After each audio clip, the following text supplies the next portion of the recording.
नमस्कार मेरे प्रिय मित्रों, राधे राधे। आप लोगों का एक बार फिर से स्वागत है आपके अपने YouTube चैनल आध्यात्मिक ज्ञान में। मित्रों, इस विश्व जगत में प्रत्येक नारी को संतान की प्राप्ति का वरदान स्वयं परमात्मा ने दिया है, परंतु कुछ ऐसी नारियां हैं जो संतान प्राप्ति का आशीर्वाद मिलने के बाद भी वह संतान सुख से वंचित रहती है। आज हम इसके बारे में आपको बताएंगे कि वह कौन सी स्त्रियां हैं जो संतान प्राप्ति से वंचित रहती है। मित्रों, यह दुख सिर्फ वही स्त्रियां समझ सकती है जिनको किसी भी संतान की प्राप्ति नहीं होती है। ये दुख उन स्त्रियों के लिए बहुत भयानक होता है। मित्रों, इस दुख को लेकर एक कथा व्याप्त है जिसे स्वयं माता लक्ष्मी और भगवान विष्णु ने बताया है। तो चलिए हम इस कथा वो सुनते हैं। एक बार की बात है, माता लक्ष्मी जी ने से वंदन करते हुए भगवान विष्णु से कहा कि हे प्रीतम, आज मेरे मन में 3 प्रश्न की पूछने ज्वाला भड़क रही है। हे प्रभु, यदि आप मेरे मन में उठ रहे इन तीनों प्रश्नों का निवारण कर दें, तो मैं पृथ्वी लोक पर जो माएं अपने संतान सुख से वंचित रहती है उनकी गोद भर सके। तब भगवान विष्णु कहते, हे देवी लक्ष्मी, आखिरकार तुम्हारे वह 3 प्रश्न कौन से हैं? तब माता लक्ष्मी जी बोलती हैं, हे प्रभु, मेरा पहला प्रश्न है कि वह कौन सी स्त्री होती है जो संतान सुख से वंचित रहती है। मेरा जो दूसरा प्रश्न है वह यह है कि कौन सी स्त्री समय से पहले विधवा होती है। मेरा तीसरा प्रश्न आपसे यह है कि कौन सा श्रृंगार करने पर स्त्री को स्वर्ग में स्थान मिलता है। तब भगवान विष्णु मुस्कुराते हुए कहते हैं कि हे लक्ष्मी, यह तीनों प्रश्न बहुत ही महत्वपूर्ण है। जो भी व्यक्ति इन प्रश्नों को जान लेता है और अपने जीवन में इन प्रश्नों को उतार लेता है, उसके जीवन में सुख ही सुख हो जाता है। मित्रों, भगवान विष्णु कहते हैं, हे देवी लक्ष्मी, लेकिन मैं तुम्हारे इन सभी प्रश्नों के उत्तर एक कथा के माध्यम से दूंगा। इस कथा के द्वारा तुम अपने प्रश्नों के उत्तर ठीक तरह से जान पाओगी, परंतु जब तक मैं इस कथा को सुनाऊंगा तब तक तुम्हें इस कथा को ध्यान से सुनना है। तो माता लक्ष्मी कहने लगी, हे प्रभु, मैं तुम्हें वचन देती हूँ कि मैं इस कहानी को अपनी पूरी सच्ची आस्था और सच्ची श्रद्धा से सुनूंगी। आप चिंतन ना करें, आप कृपया उस कथा को प्रारंभ करें। मित्रों, आप सभी भी इस कथा को पूरा सुने। इसे आधा अधूरा सुनना पाप माना गया है। भगवान विष्णु कहते हैं कि हे देवी लक्ष्मी, सिकंदरपुर नाम का एक छोटा सा गांव था। उस गांव में एक साहूकार रहता था। साहूकार के 2 बेटे थे। दोनों आचरण के बहुत अलग अलग प्रकार के थे। दोनों बेटों की शादी भी हो चुकी थी। साहूकार और साहूकार के बड़े बेटे का स्वभाव बहुत ही दुष्ट प्रवृत्ति का था, इसलिए साहूकार की पत्नी अपने बड़े बेटे की पत्नी से बहुत ही ज्यादा आदर और प्रेम के साथ पेश आती थी।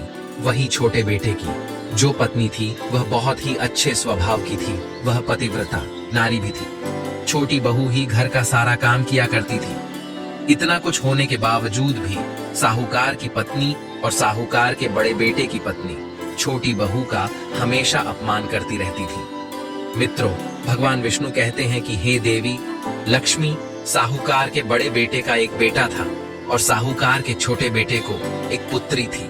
साहूकार की पत्नी बड़े बेटे के पुत्र को लेकर छोटी बहू को हमेशा ताना मारा करती थी, लेकिन वह छोटी बहू क्या कर सकती थी?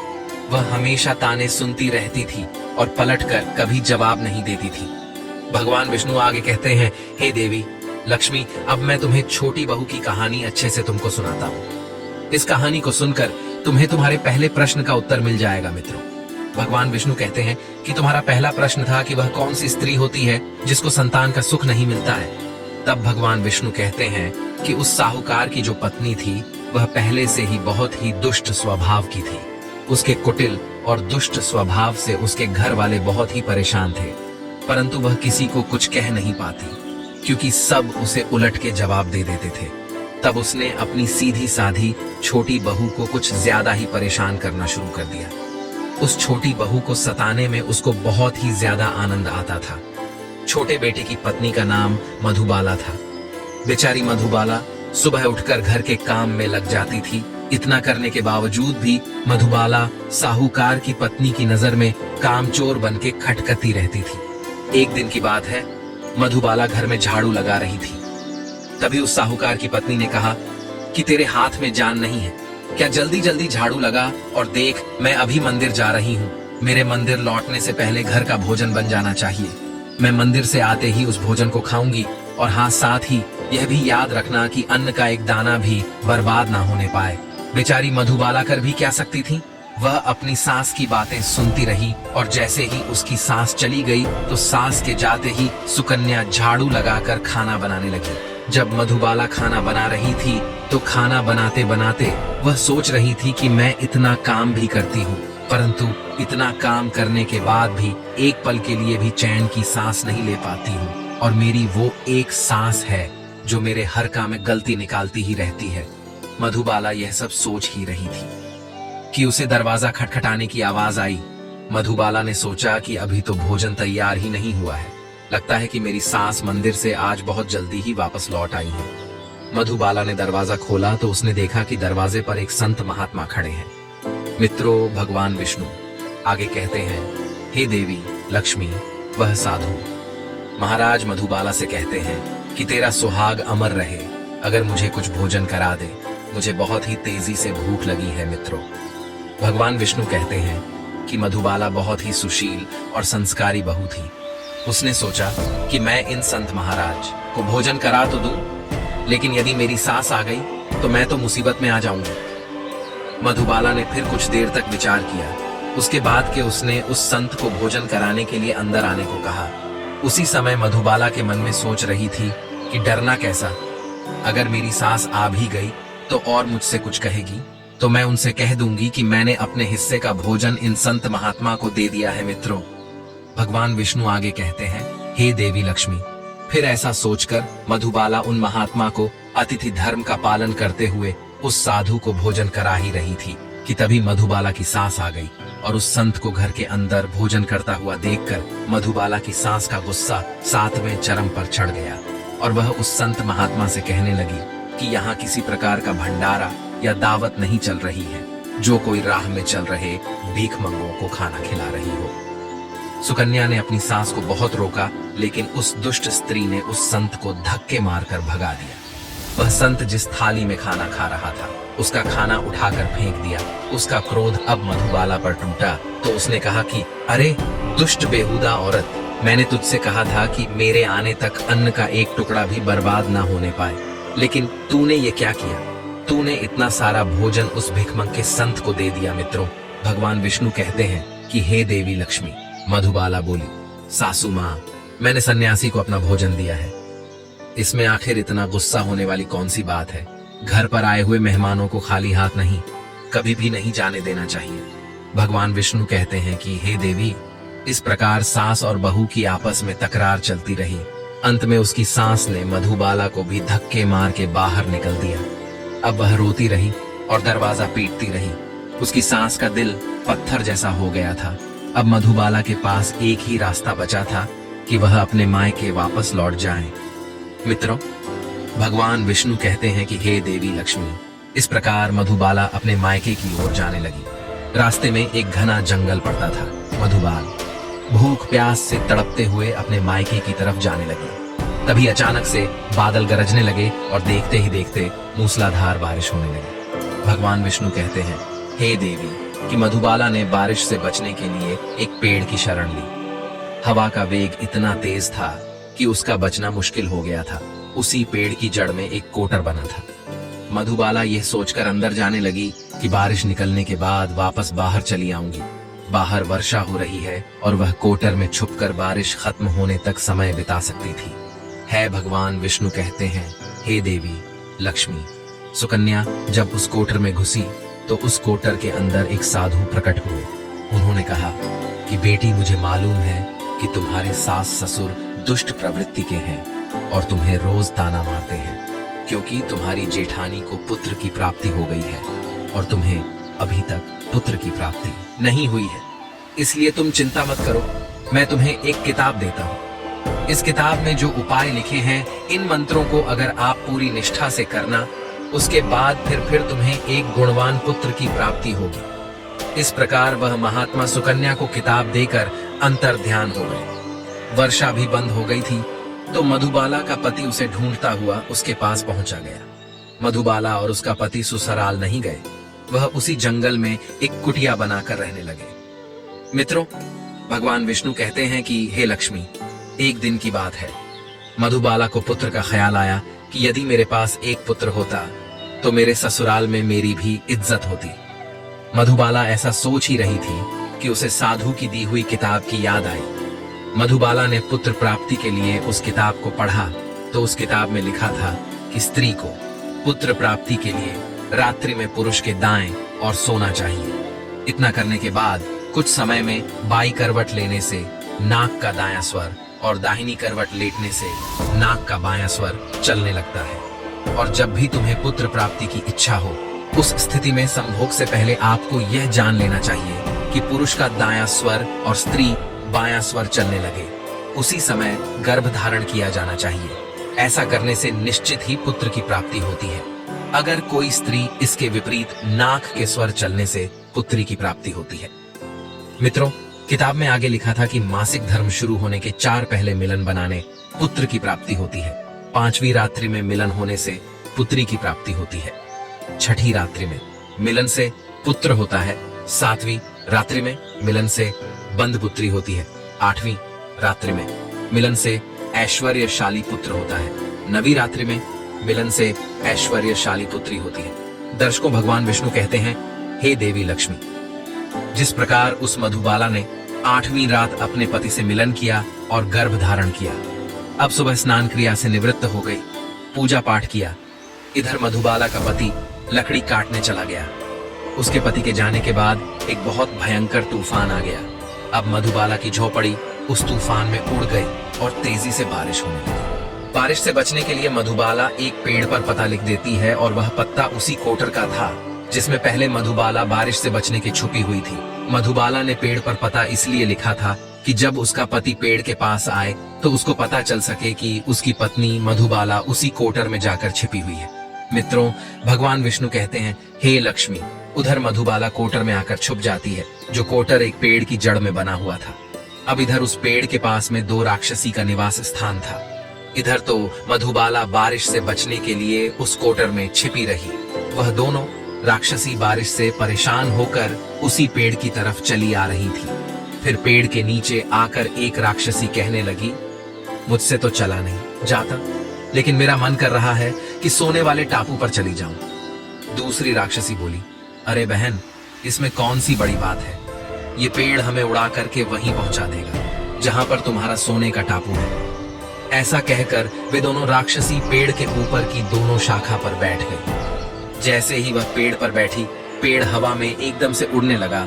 उधर थकी हारी मधुबाला कोटर में छिपी हुई थी। कोटर में घुसते ही मधुबाला को नींद आ गई थी, किंतु पेड़ के उड़ने से उसके झटकों से उसकी नींद खुल गई।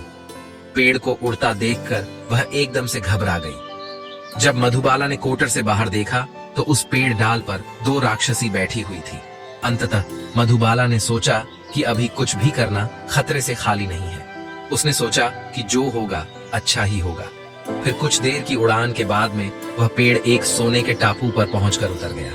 कुछ देर बाद दोनों राक्षसी शिकार के लिए निकल गई। मित्रों, भगवान विष्णु कहते हैं, हे देवी लक्ष्मी, दोनों राक्षसी के जाने के बाद में मधुबाला कोटर से बाहर निकली।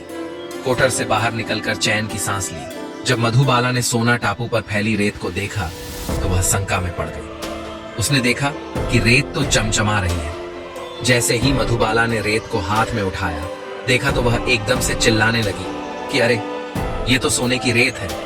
उसने अपनी साड़ी के पल्लू में जितना हो सका उतनी रेत बांध ली और पुनः आकर के उसी कोटर में छिप गई। मित्रों, भगवान विष्णु कहते हैं, है देवी लक्ष्मी जब मधुबाला का उस कोटर में चली गई, तभी दोनों राक्षसी पेड़ पर वापस आ गई। उन दोनों राक्षसी में से एक राक्षसी कहती हैं कि आज इतना भोजन करके मन तृप्त हो गया, हम लोग वापस लौट चलते हैं जहां से हम लोग आए हैं। और इस प्रकार वह पेड़ थोड़ी देर में उसी स्थान पर पहुंच गया जहां पर पेड़ उड़ करके गया था। मित्रों, भगवान विष्णु कहते हैं, हे देवी लक्ष्मी, वह मधुबाला उसी कोटर में छिपी रही जब तक कि वे राक्षसी किसी काम के लिए उस पेड़ पर से उतरते कहीं चली नहीं गई। जैसे ही वे दोनों उस पेड़ से उतरकर चली गई, तभी मधुबाला रेत लेकर के कोटर से बाहर निकल आई और वह मन में सोचने लगी कि इतना सारा सोना जब मैं उसकी सासू माँ को दूंगी तो वह बहुत ही खुश होंगी। फिर वे कभी भी मुझसे नफरत नहीं करेंगे और प्यार करने लगेंगे। मित्रों, भगवान विष्णु कहते हैं, हे देवी लक्ष्मी, इधर तो मधुबाला ऐसा सोच रही थी।